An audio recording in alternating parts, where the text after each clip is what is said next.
Tonight, as you rest your eyes and allow your breathing to slow, I want you to imagine something familiar, something beautiful, something that history books and travel guides often describe with admiration.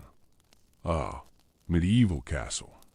You may picture tall stone towers reaching into a pale sky, wide walls wrapped in ivy, golden sunlight reflecting off narrow windows. A place of romance, royalty, and ancient elegance. But castles were never built to be kind. They were built to endure, to dominate, and to remember.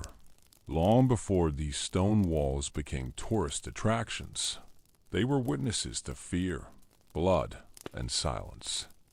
And tonight, in this quiet hour, we will gently step beyond the beauty and listen to what the stones themselves once heard. Because stone does not forget. Castles were not homes in the way we understand homes today. They were not places of comfort. They were machines of power, designed to control land, people, and fate itself. Every wall was built thick, not for warmth, but to survive fire, arrows, and screams. Every narrow window was shaped that way for a reason, to let light in, but never allow mercy to escape. From the outside, a castle looked like protection. From the inside, it often felt like a trap. The moment you crossed the gates, you were no longer simply a person. You were a subject. And subjects did not belong to themselves. When castles were first raised across medieval Europe, they were planted like stone warnings across the land. They stood on hills, cliffs, and river bends, always visible, always watching Dot to the peasants working the fields below. The castle was a reminder of who ruled, a reminder of who decided who lived, and who disappeared. Dot at night. Torches burned along the walls, casting long shadows that stretched across the countryside. Even in darkness, the castle never slept, neither did fear. Few people ever asked how these castles were built. The stories often focus on kings and architects, on clever designs and military genius. But the truth lies beneath the stones. Castles rose slowly, over years or even decades, carried upward by the hands of the poor, the imprisoned, and the unwanted. Men forced to haul stone until their backs gave out. Women carrying water, lime, and tools from dawn to dusk. Children sent to climb scaffolding too dangerous for adults. Accidents were common. Fatalities were expected. A falling stone, a snapped rope, a body crushed beneath a wall still under construction. Work did not stop. The dead were often buried nearby, or sometimes directly beneath the foundation itself, not out of respect, but convenience. There was a belief in those days that a structure built over death would stand stronger, that a life given to the stone would bind it together. And so, quite literally, some castles were built on human remains. Inside the castle walls, the air was always colder than expected. Even in summer, stone held the chill of night. Moisture clung to the walls. Moss grew in corners where sunlight never reached. The halls echoed in strange ways. Footsteps traveled farther than they should. Whispers seemed louder, and sometimes impossible to trace. For those who lived there, servants, guards, lesser nobles, privacy did not exist. You were always heard, always seen, always watched. Dot, and silence was rarely peaceful. Dot, at the heart of every castle was control. Control over food, control over movement, control over punishment. The lord of the castle was not simply a ruler. He was the law. His word could grant land, or erase a family line in a single afternoon. Justice was not measured in fairness. But in obedience, those who questioned authority often vanished quietly. No trials, no records, only absence. And in a time when most people could not read or write, absence was easy to erase. Castles were filled with doors that did not lead to where you expected. A small wooden door behind a tapestry, a staircase hidden inside a wall, a narrow passage that sloped downward, away from light. Not every visitor was meant to return. Some doors were built for escape. Others were built for removal. And once closed, they rarely opened again. At night, the castle transformed. The daytime sounds, orders, footsteps, metal, faded into something softer, wind slipping through cracks in the stone, chains shifting as guards leaned on spears, the distant drip of water somewhere deep below. Candles flickered, never fully defeating the darkness. Shadows moved when no one walked. For those sleeping inside the walls, dreams were rarely gentle. Even kings slept lightly. Power did not bring peace. It brought paranoia.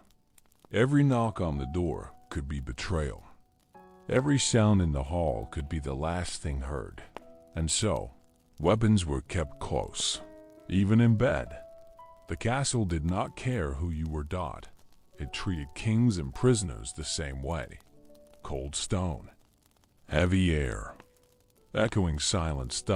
It watched generations rise and fall.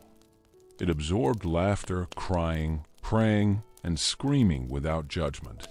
And over time, it learned the sound of fear.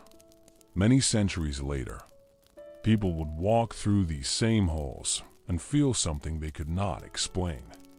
A sudden chill, a pressure in the chest, a sense of being observed. Guides would call it imagination. Historians would call it legend. But the truth is simpler. Stone remembers. It remembers the weight of bodies pressed against walls, the heat of torches held too close, the iron taste of blood spilled where no one cleaned properly. It remembers voices begging quietly, so guards would not hear. It remembers. Castles were not evil by design. They were tools, and like all tools, they reflected the hands that used them. Hands that sought control over compassion, order over mercy, power over humanity. Tonight, as you rest and listen, you are safe. These walls cannot reach you now, but understanding them, understanding what beauty once hid, allows us to see history clearly. Without romance, without illusion. And as your breathing slows, and your thoughts grow quieter, remember this gently. The castles of the medieval world still stand, not because they were glorious, but because they were built to survive anything, including us. Now, let your mind drift. Let the stone grow distant, and allow sleep to come softly as we move deeper into the shadows of history together. As the night grows quieter, and your body begins to feel heavier against the bed, let us move gently deeper into the stone, not upward, toward towers and banners, but downward, beneath the floors, beneath the walls, to where the true weight of a medieval castle rests, its foundation. Because long before a castle stood proud against the sky, before flags flew and bells rang, there was only earth, and the people forced to shape it. A medieval castle did not rise quickly. It took years, sometimes decades. Stone by stone, block by block, lifted not by machines, but by human bodies.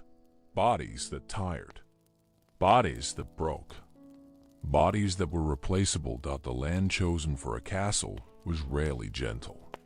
It was often rocky, uneven, and exposed. Hilltops, riverbanks.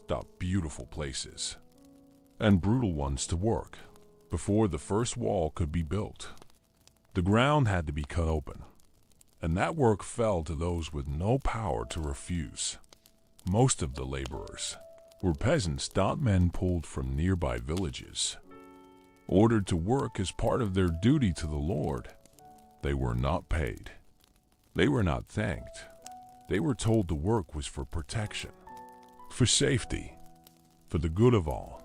But protection for whom was never a question they were allowed to ask. They dug trenches with bare hands and simple tools. They hauled stone that weighed more than their own bodies. They worked in rain, frost, and heat until their fingers cracked and bled. If someone collapsed, the work continued around them. Time mattered more than lives. Accidents were constant. A rope snapping under strain. A scaffold giving way without warning. A stone slipping from numb fingers. The sound of a falling body was not rare. Sometimes there was a shout. Sometimes only a dull impact and then silence. Supervisors rarely stopped the work. There were always more people. When a laborer died, there was no ceremony, no priest. No prayer. The body was carried aside or dragged away, and in many cases, it was buried right there, not because it was honorable, but because it was convenient. Digging had already been done. Earth was already open, and in a world where death was common, one more body did not trouble the conscience. There was also belief involved, a dark, unspoken belief. Many builders believed that a structure needed sacrifice. That stone alone was not enough.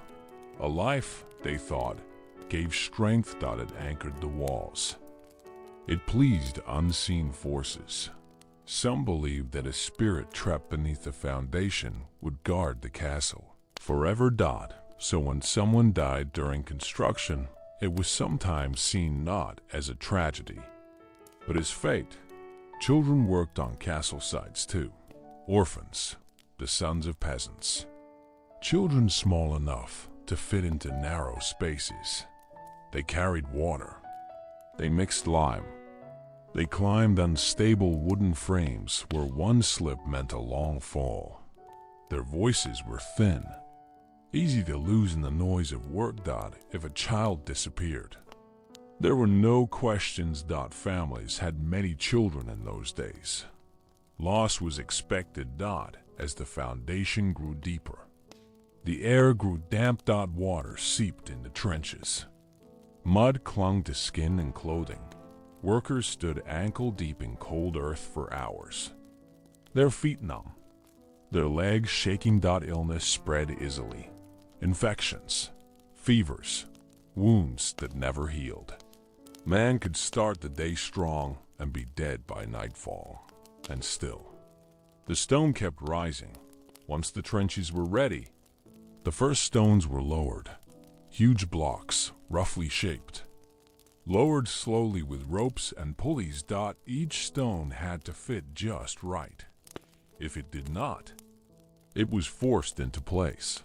Cracks were filled with rubble, voids packed with earth, and sometimes with bone. No one documented this. There were no records. But centuries later, when archaeologists uncovered old foundations, they found what had been hidden. Human remains, crushed, scattered, unmarked. Not graves. Foundations. Above ground. The castle began to take form. Walls climbed higher. Towers rose. Halls stretched outward. From a distance, it looked magnificent. But beneath it all, the weight pressed downward. Stone upon stone, wall upon earth. And beneath that pressure, the dead remained, unable to move, unable to speak, but never forgotten by the stone around them. Life inside the unfinished castle was harsh. Workers slept nearby, often in makeshift shelters. Cold nights, thin blankets, little food. Bread was coarse, water often dirty, meat was rare. Most of the best food went to the Lord's table. Even before the castle was complete, those who built it were never meant to enjoy it. Discipline was strict. Anyone caught resting too long was beaten. Anyone accused of slowing progress was punished. Publicly, fear kept the pace. And fear traveled fast. Workers learned not to complain, not to question. They learned to look down and keep moving. Sometimes, prisoners were used. Captured soldiers, criminals, enemies of the Lord. They were forced to work in chains. Watched closely. If they died, no one cared. Their deaths were expected. Their bodies often disappeared into the same earth they had dug as years passed. And the castle neared completion. Few remembered how many lives it had cost. Those who survived moved on. Those who died stayed behind. The Lord moved in. Banners were raised. The gates opened. From that moment on, the castle had a history, but its first chapter was never written. The stone floors laid above the foundation were cool and uneven. They carried weight. Differently in certain places. Some rooms always felt colder. Some walls seemed to draw sound inward. Servants noticed these things. They spoke quietly about them. A feeling of heaviness, of sadness without reason. They learned not to linger in certain corners, not to sleep near certain walls. The castle was new, but it already felt old. Over time, stories began to form. Whispers of footsteps where no one walked. Soft sounds beneath the floor at night. Builders claimed it was settling stone, wind, water. And sometimes it was, but sometimes it was memory. The foundation of a castle did more than hold weight. It set the tone. A place born from suffering rarely became gentle. Above these buried bodies, decisions were made, wars planned, sentences given, lives ended. The stone did not judge. It simply absorbed. Centuries later, people would admire these castles. They would photograph the towers, walk the halls, touch the walls with curiosity. Few would think about what lay beneath their feet. Fewer still would want to know. But understanding the foundation changes everything. It reminds us that beauty often stands on pain. That strength is sometimes built on sacrifice that was never freely given. As you rest now, safe and distant from that time, you can let these thoughts drift gently. There is no danger here. Only history. The dead beneath the stone have already given all they had. They asked for nothing, only to be remembered. And as your breathing grows slow and even, and your mind softens towards sleep, know this: every castle begins in the dark, in the earth, in silence, and from that silence, the rest of the story rises. As your breathing settles into a slow, steady rhythm, and the world outside fades into quiet distance, we move again, not forward, not upward, but downward. Every medieval castle had a place where daylight was not welcome, a place built not for living, but for forgetting. The dungeons were not hidden by accident. They were placed deep within the castle, far from windows, far from warmth, far from mercy. Some were carved directly into bedrock. Others were enclosed by walls so thick that sound could not pass through them. Once inside, the outside world ceased to exist. Time lost its meaning.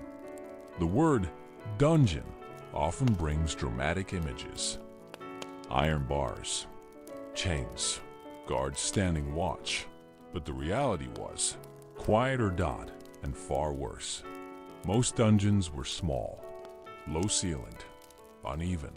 A person could not stand fully upright. Sometimes they could not even lie down properly. The floor was bare stone or packed earth. Always damp. Always cold. Water seeped in from the walls. Dripped from the ceiling. There was no effort to keep it dry. Discomfort was the point. Light was rare. A dungeon might have a single narrow opening near the ceiling, no wider than a hand. Sometimes there was none at all. Torches were expensive. Oil was valuable. Prisoners were not worth the cost. So darkness became permanent. Not complete darkness at first, but a deep, heavy dimness. The kind that slowly erases shape and distance. Over time, the eyes stopped trying. Air moved poorly. Underground, breathing felt different. Heavy, stale. Smell was impossible to escape. Mold, rot, human, waste. There were no toilets. Prisoners relieved themselves where they stood or lay, over days and weeks. The floor became slick. Skin infections were common. So were fevers, but sickness was not. Treated. Illness shortened sentences. Most prisoners were not criminals in the way we think of criminals today. Many were simply inconvenient. A peasant who spoke too loudly. A servant who saw too much. A merchant who refused a demand. Some were enemies captured in war. Others were political rivals. Few were ever formally charged. They were placed in the dungeon and forgotten. That was the sentence. Food was minimal. A piece of bread. A cup of water. Sometimes once a day. Sometimes less. The bread was hard and stale. The water often tasted of stone or rust. Meals were delivered without words. A guard would open a small door, push the food inside, and close it again. No eye contact. No acknowledgement. The prisoner became part of the room. Chains were common, not always attached to walls, but often around ankles or wrists. Heavy iron, cold against skin. They limited movement, but more importantly, they reminded prisoners that even their bodies did not belong to them anymore. Sleep came in short. Painful stretches. Dreams were broken. Waking felt the same as sleeping. Rats thrived in dungeons. They moved freely. Bold, unafraid. They fed on scraps, on waste, and sometimes on flesh. Prisoners learned to keep still. Movement attracted attention. A bite could lead to infection. Infection could mean death. Death was not feared. It was expected. Sound behaved strangely underground. A single cough echoed. Footsteps above sounded distant, like thunder heard from underwater. Sometimes prisoners heard voices. Not guards. Other prisoners, crying, praying, whispering. These sounds came and went. Sometimes they stopped. Suddenly. No one asked why. There were no clocks. No bells. No sunrise. Prisoners measured time by hunger, by pain, by memory. Weeks blurred into months, months into nothing. Some prisoners lost track of their own names. They forgot faces. They forgot words. Silence reshaped the mind. Guards did not speak unless necessary. Kindness was discouraged.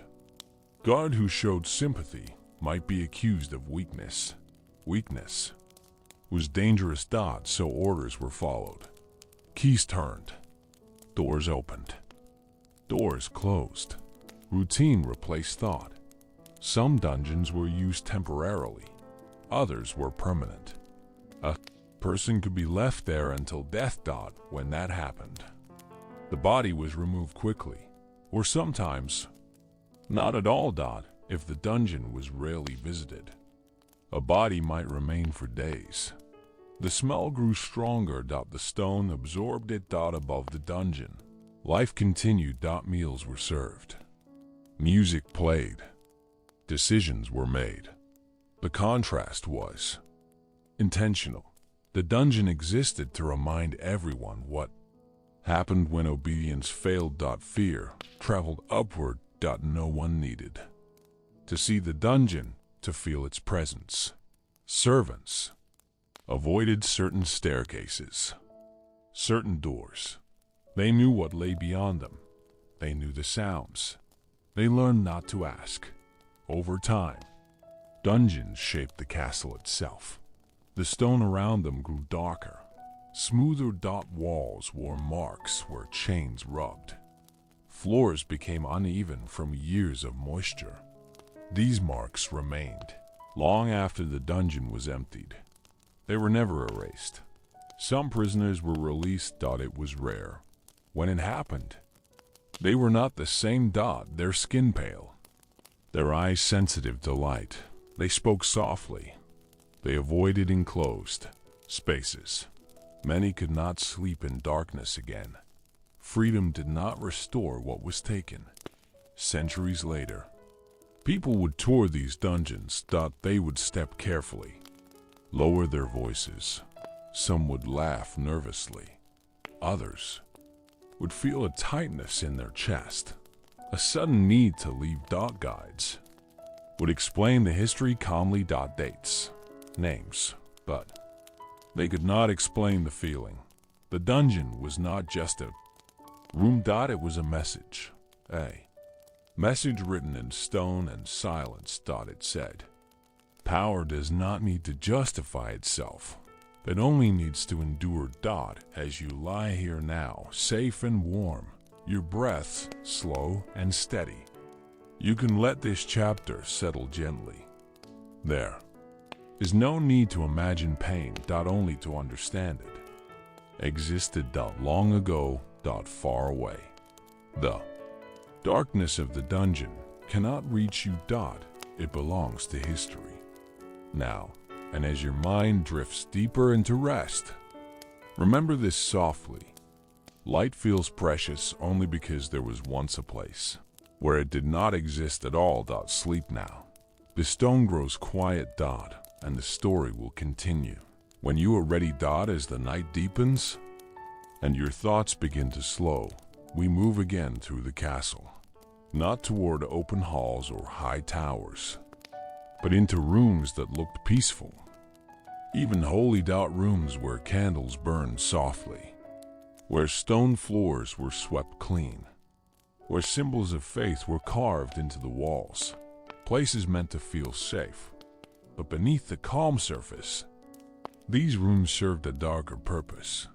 They were places where pain was given a sacred name. In a medieval world, power and belief were tightly bound together. Religion shaped daily life.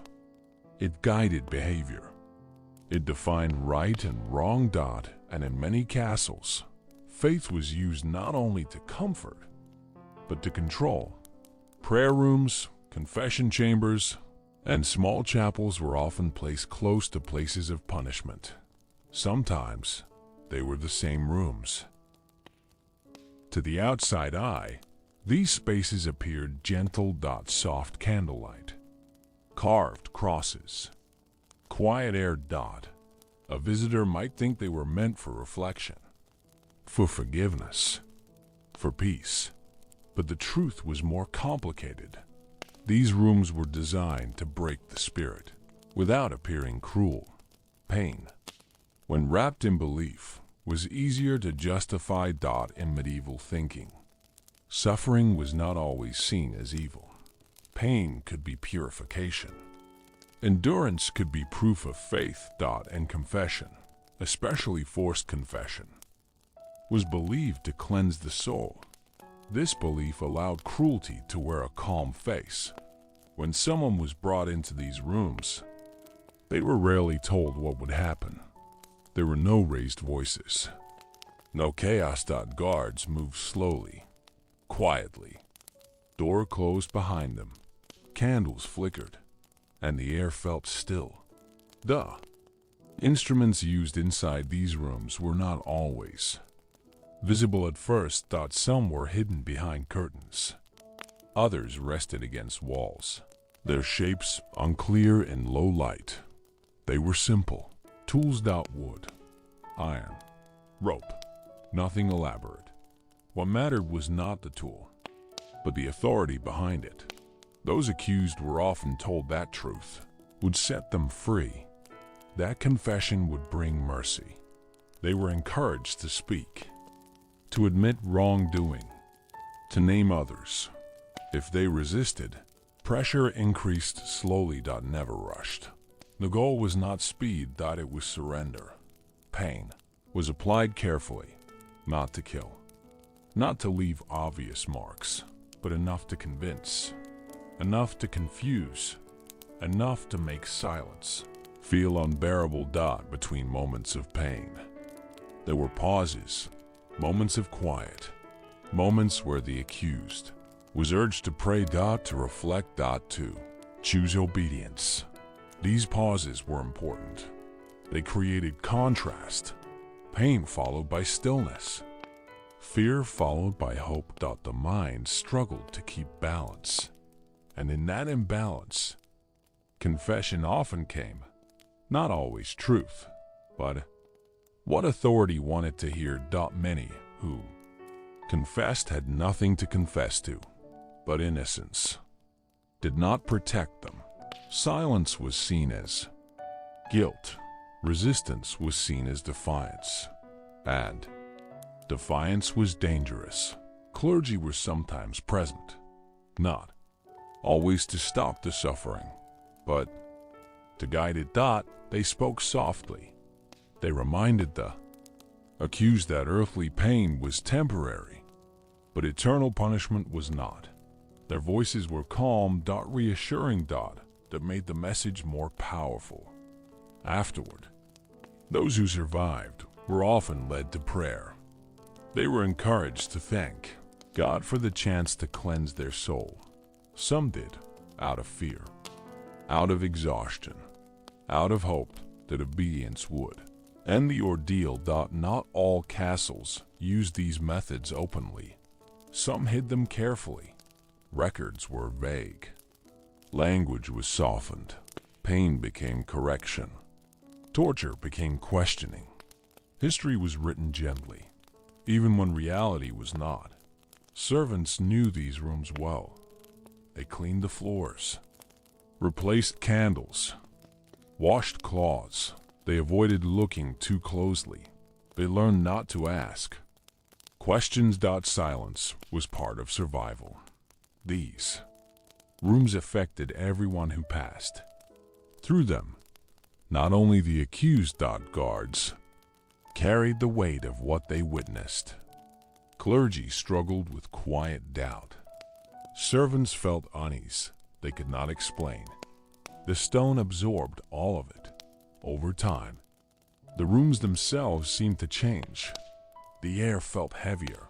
Candles burned unevenly. Sounds carried strangely.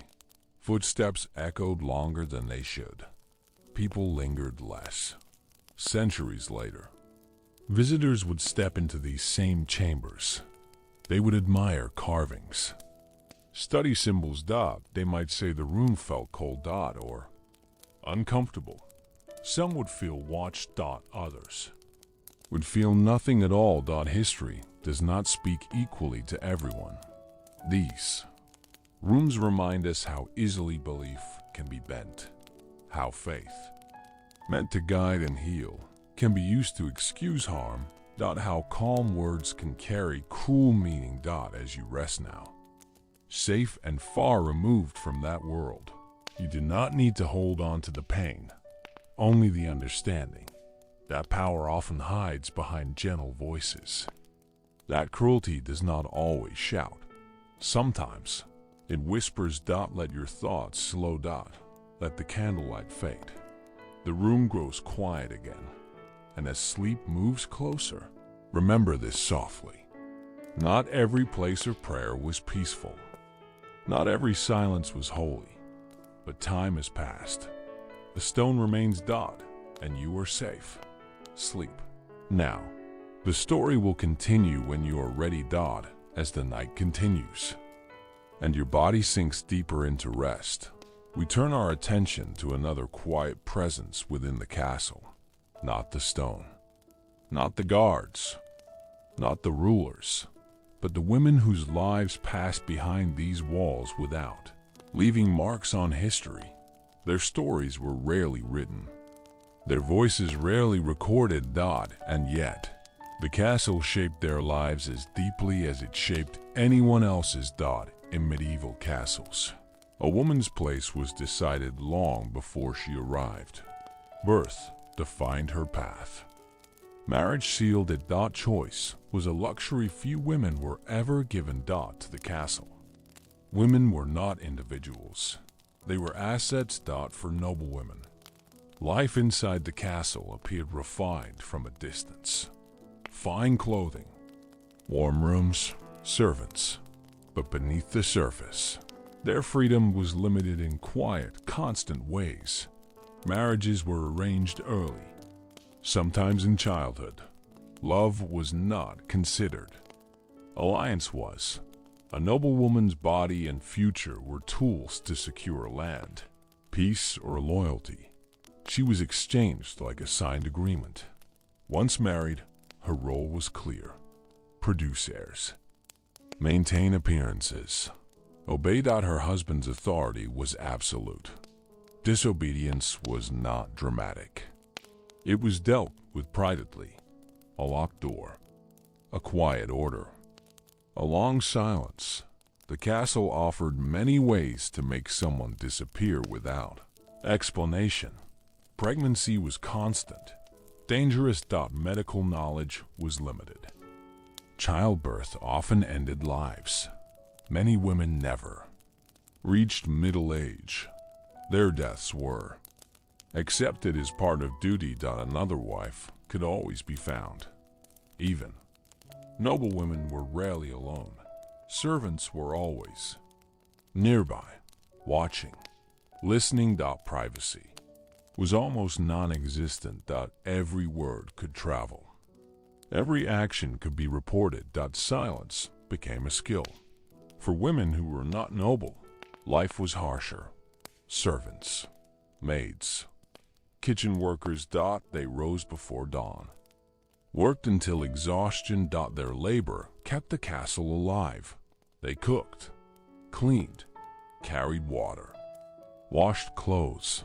Their work was endless. Their protection was minimal. Servant. Women were vulnerable. They depended entirely on the Volniskas. Castle for survival. Refusing an order was rarely an option. Power. Imbalances were understood without being spoken. And complaints were dangerous. Some women were brought into the castle against their will, taken from villages during conflict. Claimed as spoils of war, they were assigned new roles, new names, new lives. Their past was erased. If they resisted, punishment followed. Quietly. Efficiently. Within the castle walls. There were rooms women learned to fear, not because they were dark, but because they were isolated. Rooms where doors locked from the outside. Rooms without witnesses. Women learned which corridors to avoid, which staircases to take only in daylight. Knowledge was passed quietly from one woman to another. Survival depended on it. Religion offered comfort to some women. Prayer gave structure to long days. Faith offered meaning to suffering, but religion also reinforced obedience. A good woman was patient, silent, enduring. Pain was framed as virtue. Endurance became expectation. Women accused of wrongdoing were rarely given a chance to defend themselves. Disobedience could be labeled sin. Independence could be labeled threat. Punishment did not always leave marks. Isolation, removal of privileges, public shame. These were powerful tools. Some women lived entire lives within castle walls without ever stepping beyond them. They watched seasons change through narrow windows. They marked time by births, by deaths, by the aging of stone. Their world was small, but intense. Every relationship mattered. Every mistake echoed. Friendships formed quietly, shared glances, soft conversations late at night. Support came in small acts. A saved piece of bread, a warning whispered too late. Trust was fragile. Fear was constant. Motherhood did not guarantee safety. Children were valued for lineage, not for love. A woman's worth often depended on the survival of her sons. Daughters were prepared to repeat the same cycle. The castle shaped generations of women who never knew another life. Illness was common. Medical care was basic. A sick servant might be replaced. A sick noblewoman might be blamed. Pain was often endured in silence. Complaining was weakness. Some women tried to escape. Few succeeded. The world beyond the castle was dangerous, unknown. Leaving meant losing everything familiar. Those who were caught were made examples of. Quietly. Without record. Centuries later, visitors walk through castle rooms once occupied by women like these. Bedrooms, chapels, WORKSPAC, ease. The rooms feel calm, orderly. But calm does not mean kind. The walls witnessed tears that were never acknowledged. History remembers kings, battles, treaties. It rarely remembers the women who endured quietly so that those events could happen. But their presence shaped the castle. They raised heirs, maintained households, held lives together while power shifted above them. As you rest now, safe and distant from that time, you can let this understanding settle gently. There's no need to feel the pain, only to recognize it existed. That strength does not always look loud. Sometimes it looks like survival. Let your breathing remain slow. Let the images soften. The women of the castle are no longer trapped there.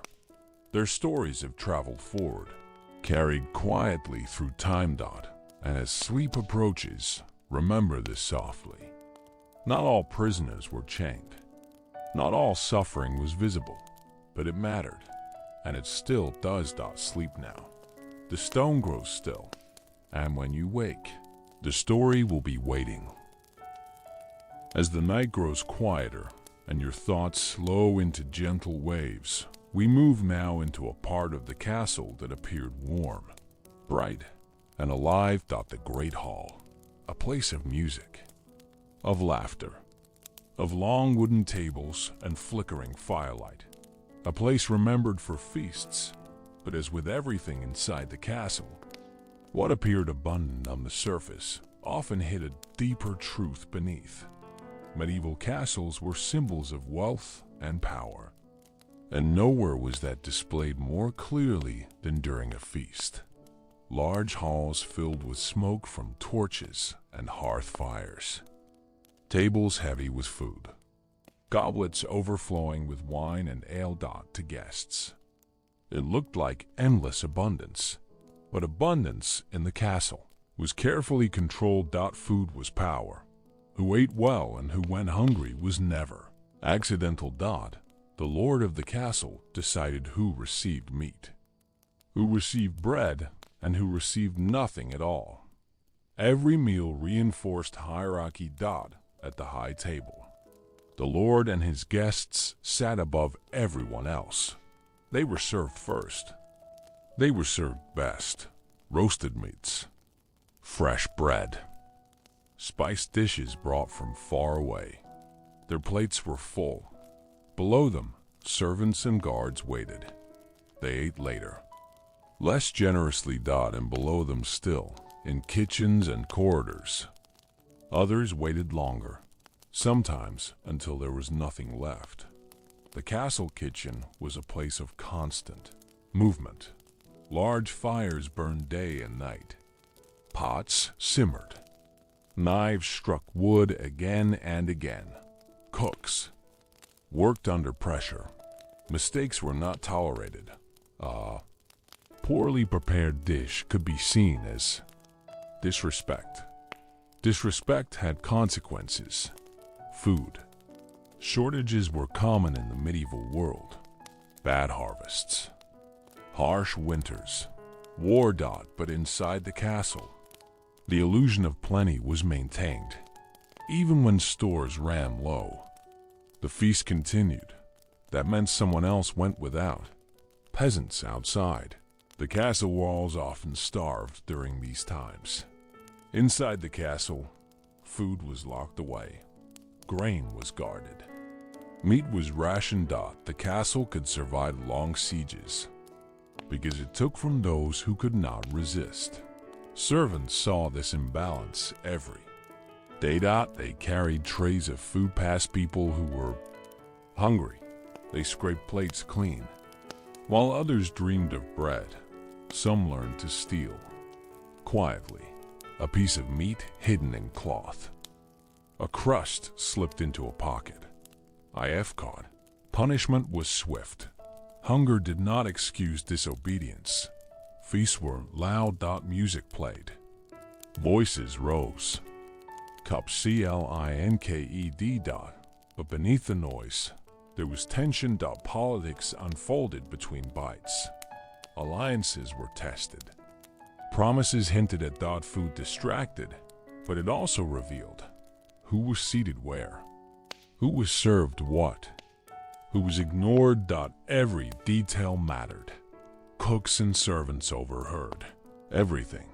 They knew secrets they were never meant to hear. They learned who hated whom, who planned betrayal, who feared loss of favor. This knowledge was dangerous, and dangerous knowledge did not always stay alive. Poison was a quiet threat, not common, but always possible. Food passed through many hands. A cup left unattended. A dish served slightly later than others. Suspicion lingered. Some lords trusted no one. They employed tasters. They avoided certain foods. Even at a feast. Fear sat at the table. When a cook made a mistake, there was rarely forgiveness. A spoiled dish, an undercooked roast, a missing ingredient. Punishment might come immediately or later. Dismissal was a mercy. Worse outcomes were unspoken.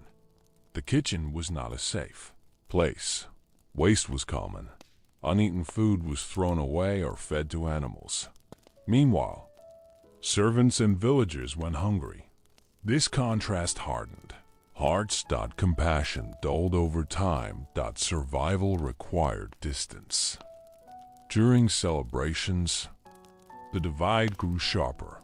Weddings, victories, religious festivals, tables overflowed. Music echoed late into the night. Drunken laughter filled the halls. But when the doors closed, the leftovers were counted. Not everyone shared in the joy. In times of siege, the feast became a performance. The Lord displayed confidence. Food was served publicly to show strength, even as supplies dwindled, even as servants quietly rationed portions, even as hunger spread through the castle's lower levels. Those trapped inside the castle during a siege learned what hunger truly meant. Rations shrank. Meat disappeared.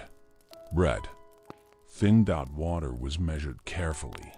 Still, the Lord's table remained full longer than others. Hierarchy survived longer than hope. In extreme cases, people were removed quietly. Those deemed unnecessary, extra servants, prisoners, fewer. Mouths meant more survival for those in power. These decisions were made calmly, logically, without. Record. The kitchen. Remember. Stone floors stained dark over time. Fireplaces blackened. The smell of smoke never fully left, even centuries later. People sense something heavy. They're an unease that does not match the cheerful image of feasting. Visitors today imagine joy in these halls. They picture laughter, music, celebration. They do not imagine the hunger just beyond the walls, the quiet, desperation, the calculated waste. Food tells the truth about power. Who eats freely? Who waits? Who starves? In medieval castles, the feast was never just a meal. It was a message. As you rest now, safe and far from that time, you can let these images soften. There is no hunger here, only understanding. That abundance, for some, often depended on the suffering of others. Let your breathing stay slow. Let the great hall grow quiet, the tables empty. The fire dims. And as sleep moves closer, remember this gently. Not all feasts were celebrations. Some were displays of control. But time has passed. The plates are cold. The voices are gone. And you are safe. Sleep. Now. The castle grows still. And the story will continue when you are ready. As the night continues to deepen. And your breathing remains slow and steady. We turn now to the quietest voices within the castle. The children. They were small, often silent, and rarely asked what they wanted. In medieval castles, childhood was not a protected space. It was preparation. Children inside the castle were not seen as individuals. They were futures, future heirs, future alliances, future servants, future sacrifices. From the moment they could walk, their path was already chosen. For noble children, life appeared privileged on the surface. Warm clothing, plenty of food, private tutors. But comfort did not equal freedom. Every lesson had a purpose. Every behavior was observed. Mistakes were corrected quickly. Often harshly. Noble sons were raised with one goal. Power. They were taught how to command, how to judge, how to fight. Tenderness was discouraged. Fear was weakness. They learned to hide emotion early. A boy who cried too easily was reminded of his duty. Strength mattered more than kindness. Noble daughters were taught something different. Silence, grace, obedience. They learned how to speak softly, how to lower their eyes, how to wait. Their value lay not in what they could do, but in who they could marry. Their future was a negotiation. Many noble children were sent away from the castle at a young age, not for education alone, but as living promises. They became hostages in all but name, sent to another lord's castle to secure peace or loyalty. If agreements failed, the child paid the price. These children lived carefully. They were watched closely, treated politely, but never fully trusted. They knew they were not home. Every letter mattered. Every political shift changed their safety. For servant children, life was harsher. They worked early, fetching water, cleaning floors, running messages. Education was rare. Play was brief. Their bodies were needed. Their childhood was short. Some children were born inside the castle and never left it. Stone walls defined their world. They learned corridors before fields, stairs before roads. The outside world was a story, not a place. Discipline shaped all children. Punishment was considered instruction. Physical correction was common. Silence was expected. A child learned quickly which questions were dangerous. Curiosity faded. Compliance remained. Children heard things they were not meant to hear. Arguments behind doors. Crying at night. Whispers in halls. They sensed tension without. Understanding it, fear became familiar. Some children were used. Deliberately, sent to carry messages. Because they seemed harmless. Placed near enemies to soften. Negotiations, their innocence were strategic. Illness. Among children was frequent, medical care was limited. Many did not survive infancy. Death was common enough to feel ordinary.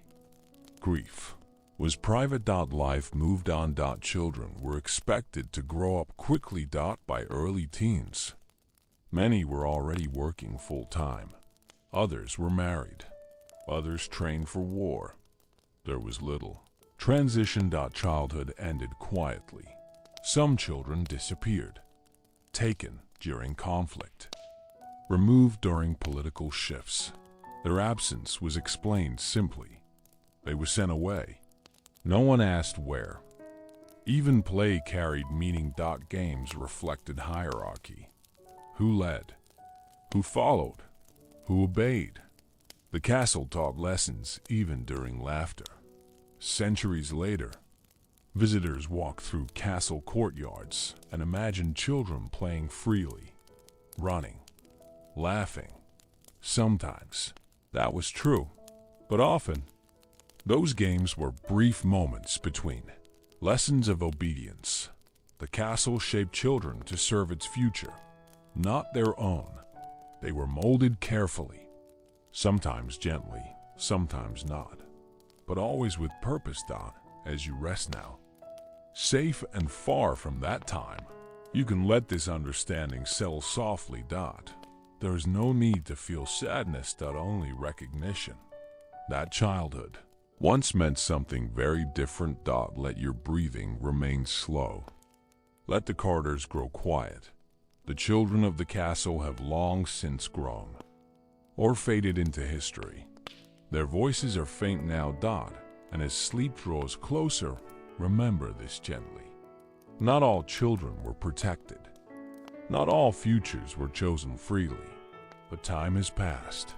The stone is silent, and you are safe. Sleep now. The story will continue when you are ready.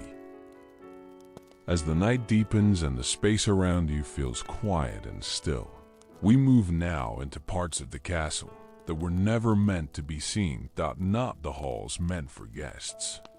Not the rooms meant for comfort, but the narrow spaces in between. The hidden passages. Medieval castles were full of secrets. Some were obvious. Others were carefully concealed. Behind walls.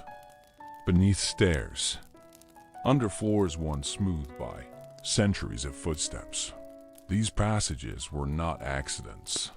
They were designed. A castle was not only a place to live. It was a place to survive. And survival required options. Ways to escape. Ways to spy. Ways to remove people quietly. Hidden passages provided all of this. Many were built directly into the walls. So narrow that shoulders brushed stone. So low that tall men had to bend. They twisted and turned sharply, making direction hard to follow. Light barely reached inside, often none at all. Some passages connected private chambers to the outside world. A hidden door behind a tapestry. A stair concealed beneath a rug.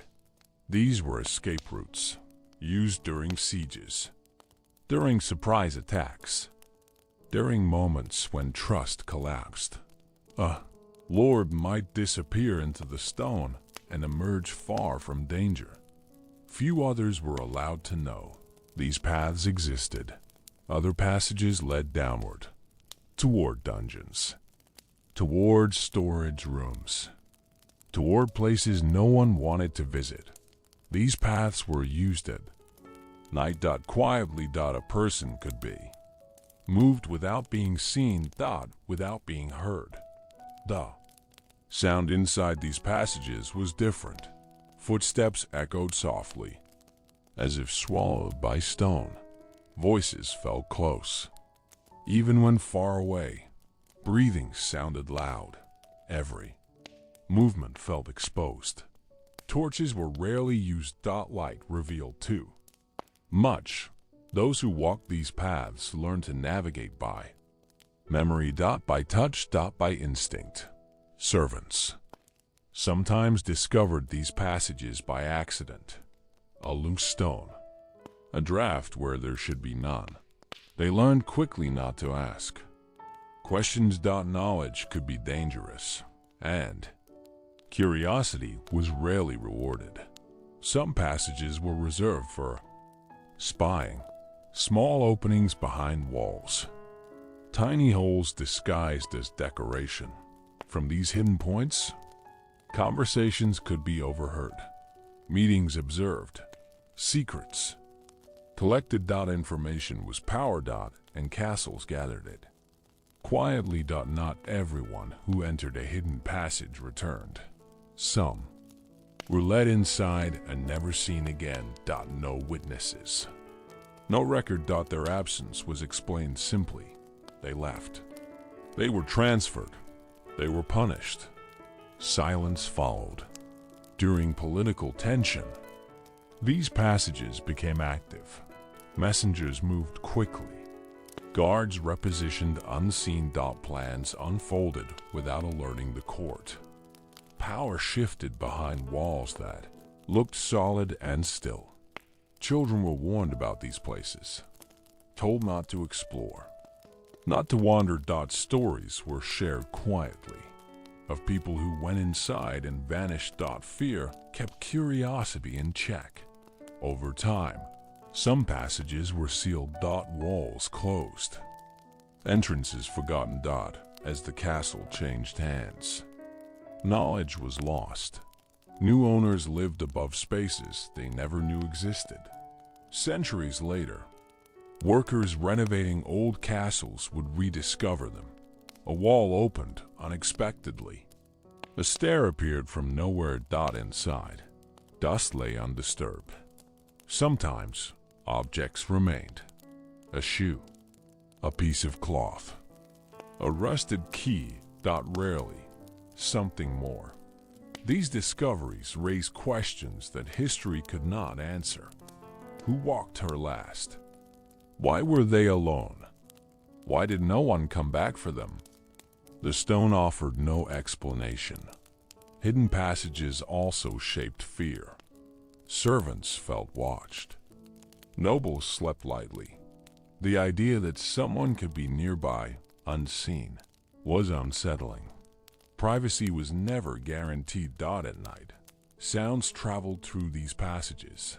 A soft step, a distant movement. It was easy to imagine things, easy to mistake silence for presence. Some castles developed reputations, stories of moving shadows, whispers behind walls. These tales spread slowly, not as ghost stories, but as warnings. But most disappearances were not mysterious.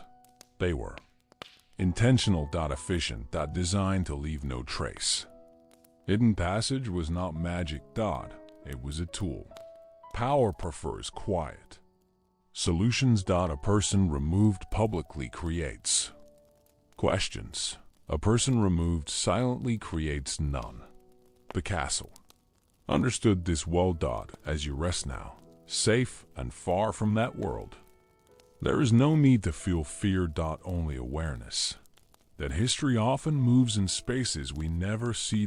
As your breathing slows and the weight of the day begins to fade, we turn now to a different truth about medieval castles. Not as homes, not as symbols of beauty, but as machines built for war. A medieval castle was never meant to be peaceful. Even in times of celebration, its walls waited. Every tower, every gate, every narrow stair, all prepared for violence. From a distance, castles looked calm. Stone rising against the sky, banners moving softly in the wind, but beneath that stillness was constant readiness. War was not rare in the medieval world. It was expected. Most castles were built with one question in mind: long can we survive when the enemy arrives? Not if. When. Castles were placed carefully on hills, beside rivers, above narrow roads. Every location was chosen to slow attackers. To exhaust them. To break their will. Approaching a castle under siege was terrifying. The walls were high. The towers watched silently. Arrow slits stared outward like narrow eyes. You felt seen, even when no one moved. The first obstacle was distance. Open ground left attackers exposed. Defenders could see everything. Every movement. Every hesitation. Then came the walls. Thick, cold, unforgiving. Some were so wide that 2 carts could pass on. These walls absorbed impact. Stones hurled by catapults left scars, not holes. Defenders waited patiently. They conserved strength. Time was on their side. Food and water were stored months in advance. Grain, salted meat, dried beans. Wells were built inside the walls. A castle without water was already lost. Sieges were long, sometimes lasting weeks, sometimes months, sometimes years. The goal was not always to attack. Often, it was to wait. To starve the people inside. Inside the castle, life became quiet and tense. No wasted movement. No loud gatherings. Everyone knew the walls were listening. At night, fires were kept small. Smoke could give away weakness. Light could reveal activity. Silence became survival. Defenders used the castle itself as a weapon. Boiling water, hot sand, heavy stones. Anything that could be dropped from above. Arrow slits were designed carefully. Wide on the inside, narrow on the outside. Archers could aim freely while staying protected. Attackers saw nothing but stone. The gatehouse was the most dangerous place.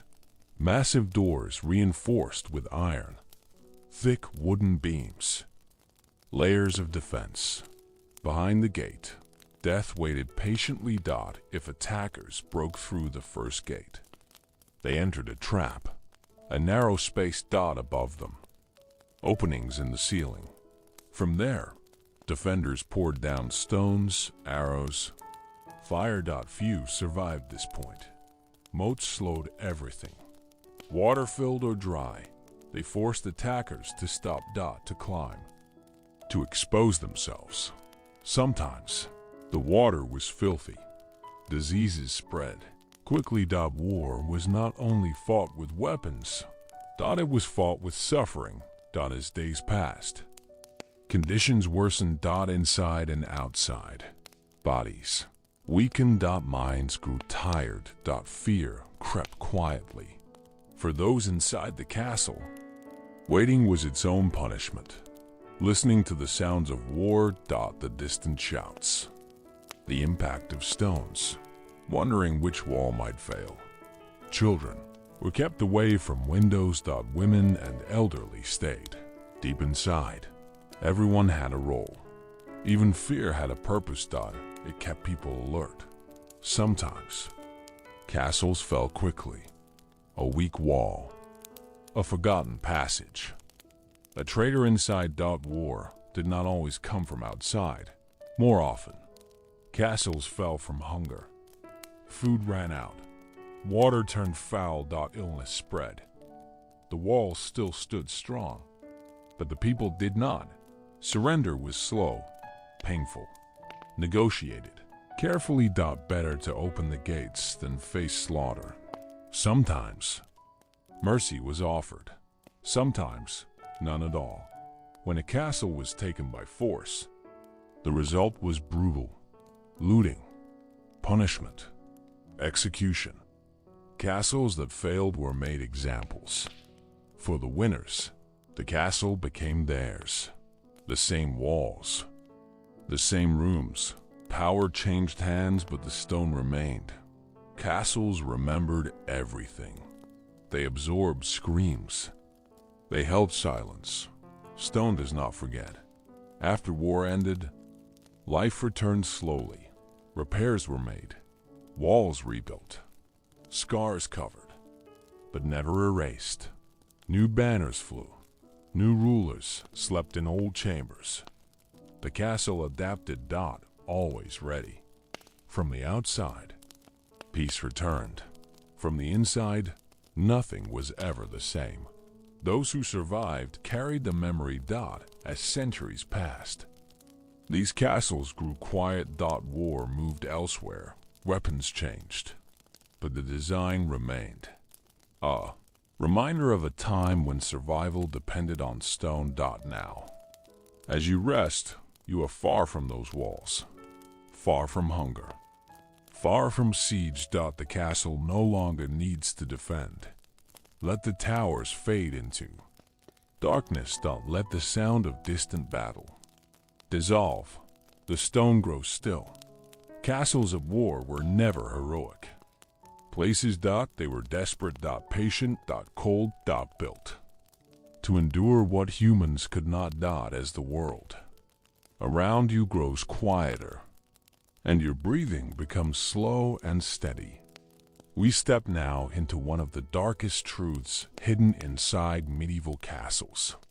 Not shouted, not displayed, but concealed behind stone walls, beneath floors, and far from the eyes of guests. Medieval castles were places of power. And where power existed, fear often followed. Not fear meant to frighten enemies from afar, but fear used to control those within reach. Torture chambers were rarely large. They did not need to be.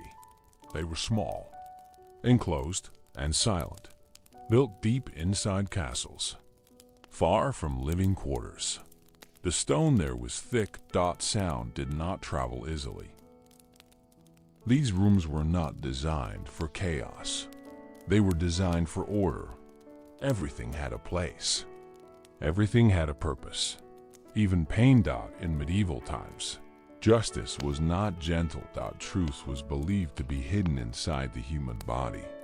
And pain, it was thought, could force it out. Confessions were valued more than evidence. Words spoken under pressure were accepted as truth. Once spoken, they could not be taken back. Most people brought into these chambers were not criminals in the modern sense.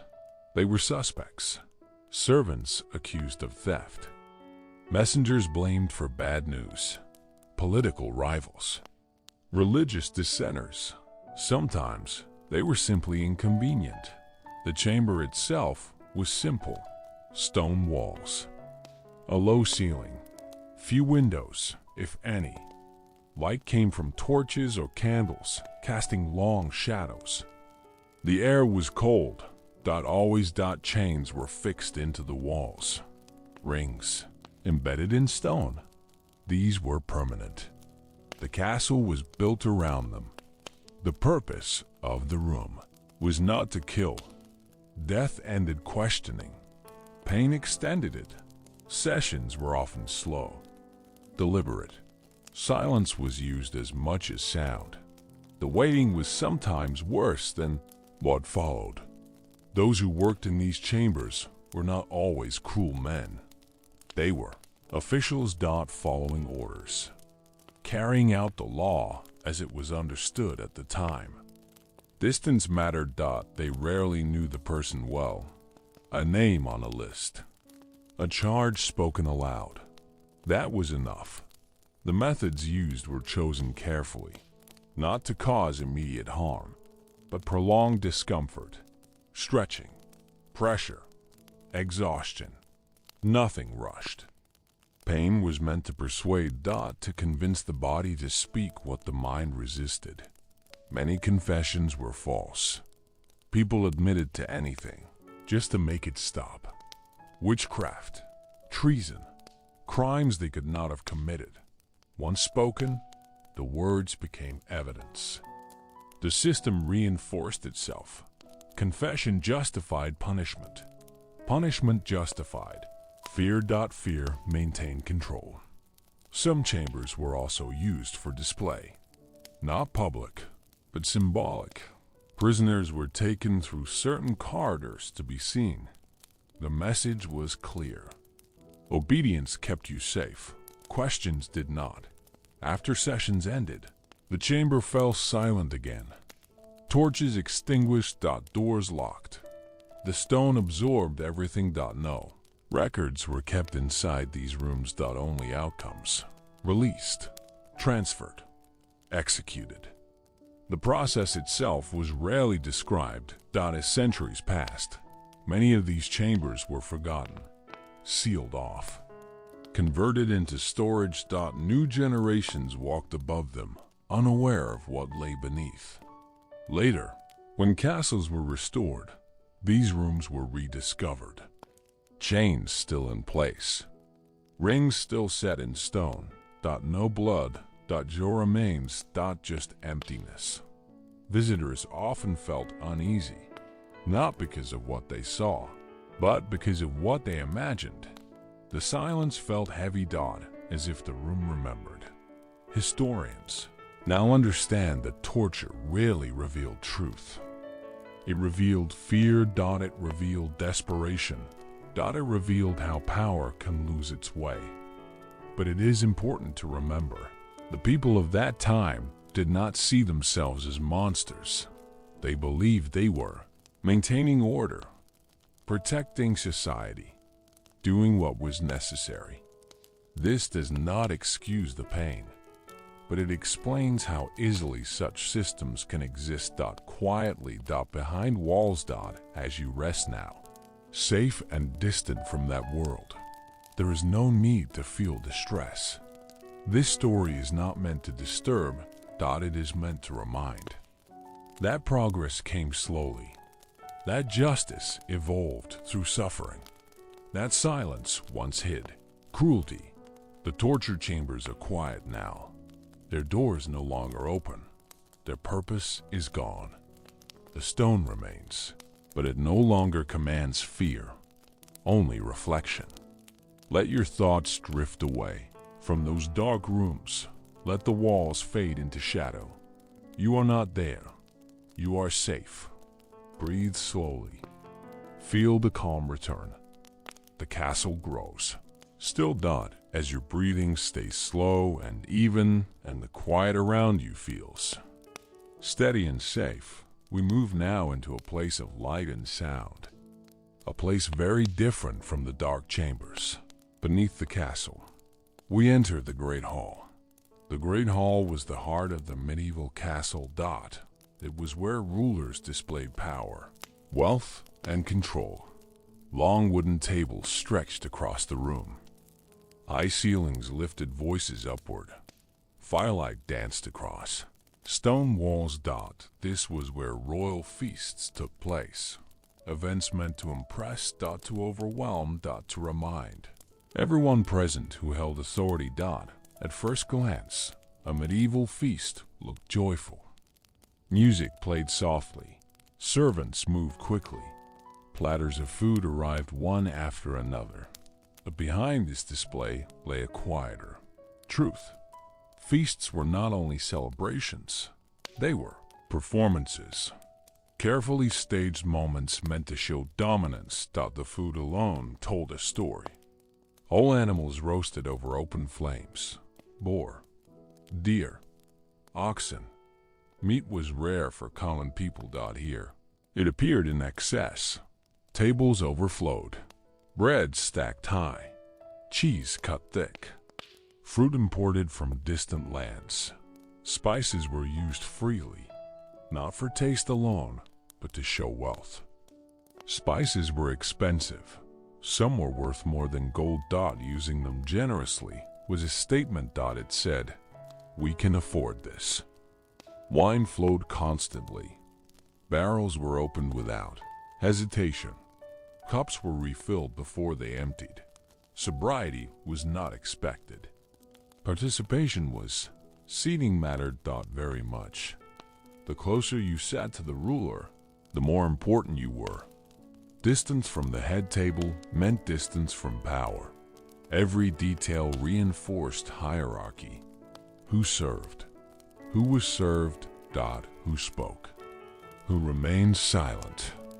While nobles laughed and ate, servants worked endlessly. They stood for hours. They carried heavy trays. They remained invisible. Many had prepared this feast for days, grinding grain, butchering animals, cooking over heat and smoke. Their reward was not abundance. Often, it was leftovers. Outside the castle walls, life looked very different. Villagers struggled. Harvests failed. Taxes increased. Food shortages were common. Hunger was familiar. The feast inside the castle did not reflect prosperity for all. It reflected control. Resources flowed upward. Suffering stayed below. These feasts were often funded by heavy taxation. Farmers paid in grain. Fishermen paid in catch. Failure to meet demands led to punishment. So while music echoed in the great hall, fields were emptied. Storerooms were drained. The cost was rarely discussed. Feasts also served political purposes. Alliances were formed at the table. Agreements sealed with wine. Disputes softened by food. A ruler who fed guests appeared generous. Hospitality built loyalty. Even if it was temporary. Entertainment followed. Jesters performed. Musicians played. Sometimes, mockery was allowed, but only in controlled ways. Laughter had limits. Everyone understood them. The ruler watched, carefully. Not always smiling, observing, reading reactions. Feasts were also opportunities to measure loyalty. Who laughed too loudly? Who drank too much? Who whispered in corners? Information gathered quietly. Even joy was monitored. For those invited, attendance was not optional. Refusing an invitation could be seen as disrespect or rebellion. So people attended. They ate. They smiled. They played their roles. But excess had consequences. Food wasted. People sickened. The contrast between abundance and hunger grew sharper. Some chroniclers of the time noticed this imbalance. They wrote quietly, carefully, criticism was dangerous. Yet even then, some understood that such excess rested on fragile foundations. Over time, resentment grew. Peasants remembered hunger. They remembered taxes. They remembered feasts they would never see. Castles glittered from the outside, but cracks formed within. As centuries passed, these great halls fell silent. Tables were removed. Fireplaces went cold. The music stopped. Today, visitors walk through these spaces. They imagine celebration. Joy. Luxury. But the stone remembers more. It remembers labor. It remembers imbalance. Remembers who paid the price. As you rest now, far from that world, there is no need to judge, only to understand that beauty often hides cost, that power often feeds itself first, that history is shaped by what is seen, and what is ignored. Let the great hall grow quiet. Let the tables empty. The feast is over. Your body can rest. Your mind can drift. You are safe. And as sleep settles gently around you, remember this softly. Royal feasts were built on excess, But time has taken it all back. The music faded. The plates cleared. Only silence remains. As the night grows deeper and your thoughts begin to slow, we move now into another quiet truth hidden behind castle walls. Not the halls of celebration, not the rooms of power. But the places of waiting. The prisons. Medieval castles were not only homes and fortresses, they were also places of confinement. People entered these spaces not knowing when or if they would ever leave. Castle prisons were rarely built to reform. They were built to hold, to remove people from sight. To pause their lives indefinitely. Unlike modern prisons, there was no standard design. Some cells were small rooms with thick wooden doors. Others were nothing more than stone pits beneath the ground. These spaces were cold. Always. Stone absorbed heat. Moisture crept in through the walls. The air felt heavy and unmoving. Light was limited. A small window high above the ground. A narrow slit in the wall. Often, there was none at all. Darkness became familiar. Prisoners marked time by sound. Footsteps above. Church bells in the distance. The change of guards. Days blurred together. Many prisoners were not criminals in the modern sense. They were debtors, political rivals, disobedient servants, hostages. Sometimes they were simply inconvenient. Nobles were imprisoned differently. They were often held in towers, small rooms with doors, locked from the outside. Compared to dungeons, these rooms were comfortable, but freedom was still absent. Even noble prisoners lived under uncertainty. Their fate depended on negotiation, ransom, alliances, political advantage. Time worked against them. For common prisoners, conditions were harsh. Food was basic. Bread, water, occasionally soup. Enough to survive. Not enough to thrive. Illness spread easily. Cold weakened the body. Poor air weakened the lungs. Injuries healed slowly. If at all. Hygiene was minimal. Water was scarce. Waste accumulated. The smell became part of the space. Guards visited rarely. Sometimes to deliver food. Sometimes to move a prisoner. Often to deliver news. Not always good. Silence was the most constant companion. Silence pressed inward. It changed how people thought, how they remembered. Some prisoners spoke to themselves just to hear a voice. Others stopped speaking altogether. Hope faded slowly, not all at once. First, days lost meaning. Then weeks. Eventually, even memory softened. Escape was nearly impossible. Walls were thick. Doors were reinforced. Guards were alert. And even if someone escaped the cell, the castle itself was another prison. Maze-like corridors, locked gates, high walls. Freedom was far away. Some prisoners were forgotten, records lost, orders changed. They remained because no one remembered them. Others were released suddenly, without explanation. Their lives resumed as if nothing had happened. But they were never the same. Long confinement changed people. They spoke less, moved cautiously. The world felt louder. Brighter. Overwhelming. Castles absorbed these lives quietly. No monuments marked their suffering. No stories celebrated endurance. The stones simply held them. Over time, some prison spaces were sealed, floors laid over pits, walls built across entrances.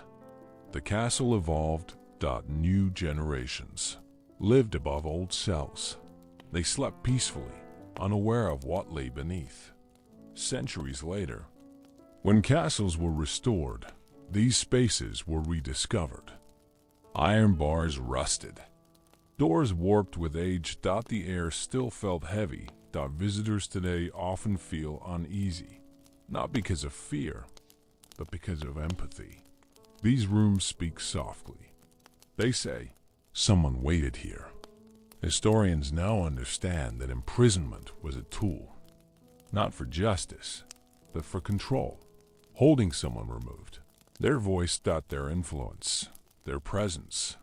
The threat of prison kept others obedient. Fear traveled faster than force. But time changed everything. Castles lost their power. Prisons closed. The walls no longer decided fate. Now, as you rest comfortably, safe and free, you are far from those spaces that you are not waiting. You are not confined. Let your body sink deeper into rest. Let the weight of those stories fade. The prisoners are gone. The cells are empty. The castle is quiet. Breathe slowly. Feel calm return. As the night settles deeper and your body grows heavier with rest. We turn now to lives often hidden behind the stone walls of medieval castles. Lives rarely written about. The lives of women. Medieval castles were built by men, ruled mostly by men, and defended by men. But women lived within these walls every day. Their presence shaped castle life in quiet, lasting ways. For noble women, the castle was both protection and prison. Its walls kept enemies out. They also kept freedom in. A noblewoman's life was planned early. Marriage was not romance. It was strategy. An alliance between families. A tool of power. Young women were often married to men much older than them. They moved into unfamiliar castles, surrounded by strangers, expected to adapt quickly. Their role was clear: produce heirs, manage households, represent family honor. Personal desire was rarely considered. Many women spent long days within private chambers, spinning thread, sewing garments, overseeing servants. Their work was constant, but rarely acknowledged. Education varied. Some noble women learned to read and write. Others were taught only enough to manage daily life. Knowledge itself could be seen as dangerous. Despite limitations, some women held great influence. They managed estates during wars. They negotiated with neighbors. They made decisions that kept castles running. Power was allowed, as long as it remained quiet. Public authority belonged to men. Women's power worked behind doors, through letters, through persuasion, through careful words. Yet even powerful women lived with fear. Fear of displeasing husbands, fear of losing favor, fear of producing no heir. Failure was punished silently. A woman could be set aside. Sent to a convent, isolated. For common women inside castles, life was harder. Servants worked from dawn until night, cleaning, cooking, carrying water. Their labor was physical and exhausting. They slept in shared rooms. Privacy was rare. Safety was uncertain. Harassment was common. Protection depended on status. Justice favored rank. Pregnancy was dangerous. Childbirth was unpredictable. Many women did not survive it. Those who did returned to work quickly. Medical knowledge was limited. Pain was accepted as fate. Midwives did their best with what they had. Experience mattered more than training. Faith mattered as much as skill. Some women turned to religion. Prayer offered structure. Meaning. A sense of control. Convents provided an alternative. Life. Less freedom in some ways, more safety in others. Inside castle walls, women formed quiet communities. They shared stories. They helped each other. Support moved quietly through whispered words. Love existed, but it was fragile. Often secret, often temporary. Expressions of desire were controlled. Reputation mattered deeply. A rumor could ruin a life. Punishment for women was often social. Isolation, shame, silence, witchcraft. Accusations fell heavily on women, especially those who were different. Healers, widows, outsiders. Fear spread easily. Blame needed a target. Women were convenient. Some women disappeared quietly, sent away, locked away. Forgotten. History remembers queens and ladies. It forgets maids and mothers. Yet all lived under the same stone. The castle witnessed it all. Births, deaths, promises made and broken. As centuries passed, women's voices slowly emerged. Letters survived. Records remained. Their presence became clearer. Today, we walk through castles and imagine kings and knights, but women shaped these spaces daily. Their endurance held households together. Their labor kept life moving. Their silence carried weight.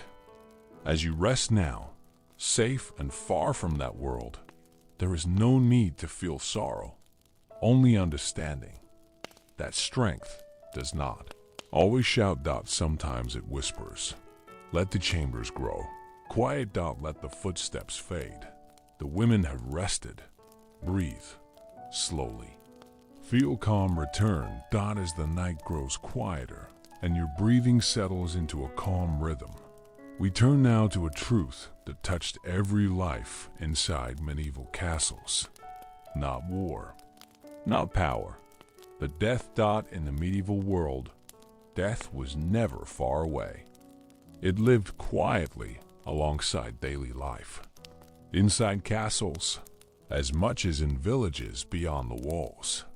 Despite stone walls and guarded gates, castles could not keep death out. Illness passed easily through halls and chambers. It did not respect rank, it did not pause for ceremony. Medical knowledge was limited. People understood little about germs or infection. Illness was explained through belief. Bad air, divine punishment. Imbalance of the body. When someone became sick, treatment depended on status. Nobles received care in private rooms. Common people were treated where they worked. Healers relied on herbs, prayers, and experience. Some remedies helped. Many did not. Bloodletting was common. It was believed to restore balance. In reality, it often weakened the body further. In castles, illness spread quickly. Shared spaces. Poor ventilation. Cold stone walls held moisture. The air felt heavy. Coughs echoed down corridors. Fevers burned quietly in small rooms. Servants continued working until they could no longer stand. Isolation was rare. People stayed close. Fear was present.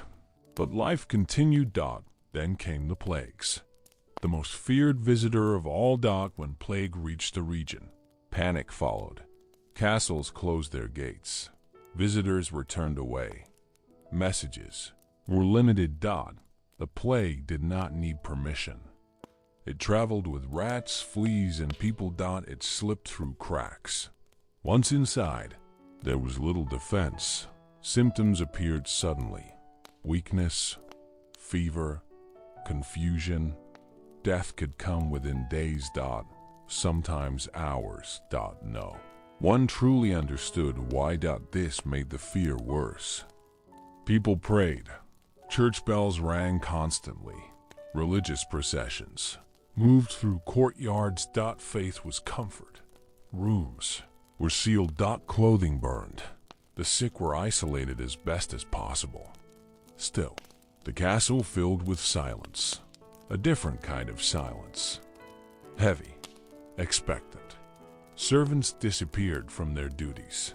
Chairs at the table remained empty. Beds were left unused. Death was not dramatic. It was quiet. Personal. when someone died inside a castle. Ritual followed. Ritual provided structure, meaning the body was washed, clothed carefully, placed in a quiet room. Candles were lit, prayer spoken, time slowed. For nobles, funerals were elaborate. Processions moved through halls. Chants echoed softly. Clergy led the rites. Family members stood silently. Grief was controlled, public, for servants. Ritual was simpler, often brief, sometimes private, sometimes rushed. Burials usually took place nearby, in churchyards, in family plots, occasionally within castle grounds. Graves were marked simply, names carved into wood or stone. Some were left unmarked. Memory depended on those who remained. Children learned about death early. It was not hidden. It was explained as part of life. This familiarity did not remove sadness, but it shaped acceptance. During times of plague, ritual changed. Too many deaths, too little time. Mass graves were used. Ceremonies shortened. Prayers spoken collectively. The sound of bells became constant, marking loss. Castles smelled different during these times. Smoke from fires. Herbs burned to cleanse air. Silence filled spaces once busy. Those who survived carried guilt. Why them? Why not others? After plague passed, life returned slowly. Rooms reopened. Walls cleaned. The castle breathed again, but memory lingered. Certain rooms were avoided. Certain corners felt heavy. Illness and death shaped behavior. People became cautious. Then slowly forgot. Time softened fear. Life demanded attention. Castles continued to host births and celebrations. Weddings followed funerals. Joy followed loss. This cycle defined medieval life. Life and death intertwined. Neither ignored. Today, we walk through castles and feel their quiet. We imagine grandeur, but these stones witnessed loss. They heard final breaths. They held grief. As you rest now, safe and distant from that world, there is no need for fear. Modern comfort surrounds you. Knowledge protects you. The past cannot reach you. Let the candles fade. Let the bells grow silent. The castle rests. Breathe. Slowly. Feel calm deepen. As the night becomes very still, and your breathing feels soft and steady. We come now to the final chapter of this story. A quiet place. Not in the past, but in the present. Today, medieval castles no longer rule the land. Their banners no longer fly in warning. Their gates no longer close at night. Many stand as ruins. Broken walls open to the sky. Towers, worn smooth by wind and rain. Stones softened by time. Others have been restored, cleaned, preserved, turned into museums, hotels, or landmarks. People visit these castles for beauty, for history, for imagination. They walk slowly through courtyards. They take photos of arches and windows. They admire the craftsmanship. The stone feels peaceful. Now. Safe. Almost gentle. But the castles have not changed. Only the world around them. As. Each wall still holds memory. Not as ghosts or voices. But as quiet presence. When sunlight falls across old stone, it reveals layers. Different colors. Different textures. Each one shaped by a different century. Visitors often feel something they cannot explain. A sense of calm. A sense of weight. It is not fear. It is awareness. These places were once full of life. Children running through halls. Servants working before sunrise. Guards Pacing walls at night. They were full of sound. Footsteps. Laughter. Crying. Orders spoken softly and loudly. Now they are quiet, and in that quiet the past feels close. Modern visitors imagine kings and queens. They imagine feasts. Battles. Romance. But the castles remember more. They remember waiting. They remember hunger. They remember fear held quietly. The beauty we see today was built on effort, on labor, on lives that were never recorded. Every stone was lifted by hands. Hands that tired. Hands that ached. Hands that belonged to ordinary people. The castle did not belong only to rulers. It belonged to everyone who lived inside it. And everyone who suffered because of it. Time has softened judgment. We no longer blame. We no longer punish. We observe. History becomes story. Story becomes reflection. Castles now teach without speaking. They remind us how power once worked, how control shaped lives, how silence carried weight. They also remind us how far the world has moved. Today, walls do not decide fate. Mirth does not determine worth. Voices can be heard. Progress was slow. Painful. Uneven. But it happened. When people walk through castle ruins, they often feel peace. This is not because the past was peaceful. It is because the past is finished. Nothing more can happen there. No more suffering. No more fear. The stone has been released from its purpose. In some places, plants grow between cracks. Flowers bloom where guards once stood. Birds nest in towers built for war. Nature reclaims what was borrowed. Quietly. Patiently. Rain falls where torches once burned. Sunlight fills cells that were once dark. Time transforms everything. Castles no longer command obedience. They invite reflection. They ask gentle questions. What is power? What is worth preserving? What is learned too late?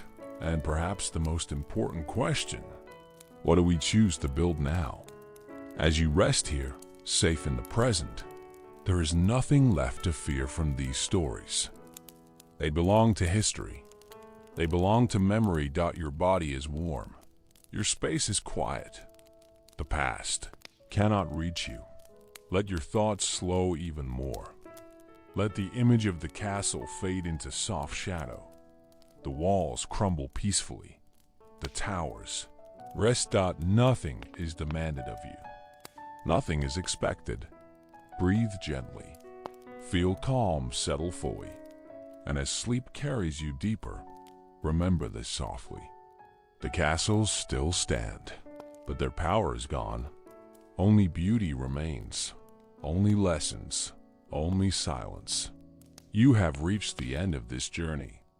There is nothing more to follow. Nothing more to watch. Rest now. Sleep deeply. The story is complete.